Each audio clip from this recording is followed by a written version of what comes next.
to go on stage when you know you've got a potential threat and you've got snipers that are trained? I don't think that this is the format. Well, you hung up on it. We're here. You cut off the meeting first. Hospitality School is actually to thank the partners who have helped secure the Republican National Convention, and I would not want to take away from their safety. Well, we can find a place to go right now.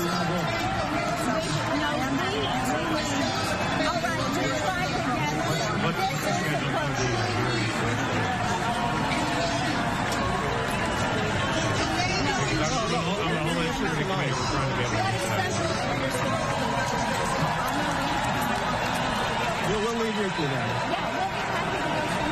Thank you very much. I hope you No, we're going with you. We're going with you. Ladies and gentlemen, please welcome Afghanistan. All right, so as you can see, no real explanation there. She just says, we'll talk about it later, and then we know that she is going to testify before Congress on Monday. You can see in the video they're kind of chasing after her and asking her, tell us what happened, trying to get a clear answer there. So hopefully we'll learn a little bit more about what happened as we do see that testimony on Monday. But back to what we're discussing here, we now know that prior to this rally, the U.S. had actually uncovered a plan by Iran to assassinate Trump. So security had already been increased, beefed up, whatever you want to call it. But the fact that this was able to happen despite concerns over that Iranian threat, does that just make it all even more difficult to believe? Absolutely. But what's embarrassing and appalling, and it makes me angry internally, and it also, I find it professionally unreal to even see this kind of ineptness. To see somebody who could climb up on a roof. This is daylight. It's open. It's not dark. It's not camouflaged. I don't believe there was any overhead drones or helicopters. And I've been to some of these rallies myself, and that's typically there to pervade the scene of any threat. All of that was missing in this basic training security 101.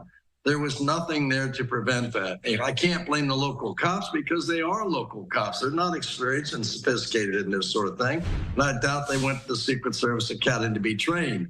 So when you see this, my opinion, and I say this carefully, it doesn't really matter the motive of the shooter, his background, what he did, what he planned, all that. It tells you that anybody, any amateur could have climbed that roof and done that same thing because the range on it is shorter than the basic training of an infantry soldier private. That means anybody could have done this because of that hole in security.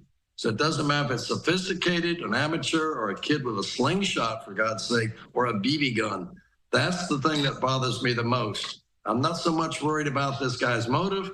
I'm concerned that the security was absolutely lapsing, and that meant anybody could have climbed that roof and done that with. So there was no observation.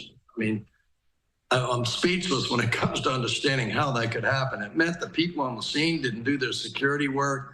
There's no blame on the local cops, although it's like the guy climbing on the roof. Think of it this way. The police officer that climbs on the roof sees the shooter and ducks down or falls down. Now, what would be the protocol if you were a police officer?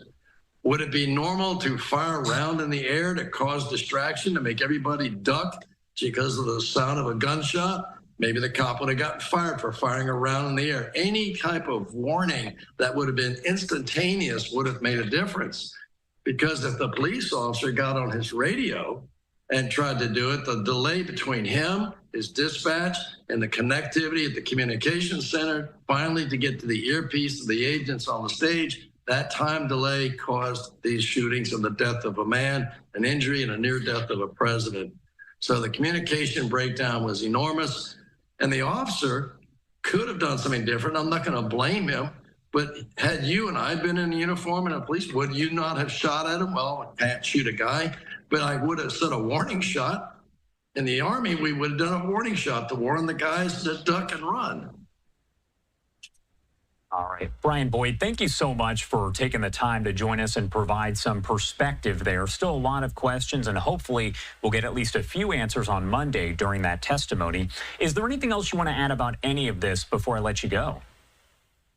Well, my career historically has always been a phone call, somebody asking me to start an intelligence unit. It's just, the irony of my background, when I got out of college and I got out of the Green Berets and went into the reserves, I always got a phone call saying, hey, we had this problem. Can you come in and become an intelligence chief and fix it? I did it for 3 different agencies. And I even did it as a defense contractor when there was a plan for the Gulf War. I got dragged back in then when I was retired. But the point is this, it takes intelligence failures and things like this to shake up and reorganize the system. Unfortunately, that's the way the world turns. A lot of our intelligence agencies historically, going back to the OSS, were based on foresight. But since then, it's always been an intelligence failure or major operational failure that causes change. So out of these congressional hearings, there has to be change. There has to be change about the way the Secret Service is structured, the way they do their protocols, their resources, and the way they need to probably be moved into an executive position with the office of the White House instead of being buried in a new bureaucracy called Homeland Security. Before that, they were direct. You know, they used to be in Treasury because their role as Secret Service is to arrest counterfeiters. And the difference is when there's a thing like this occurring, they have to immediately turn over the investigation to the FBI. That creates another convoluted bureaucratic mess. I think they need to make change. It's going to come out of the congressional hearings. And then hopefully we'll understand how this kind of debacle and security failure occurred. All right. Ryan, thank you so much for that perspective. We really appreciate you joining us today. Thank you very much. I appreciate it. God bless America.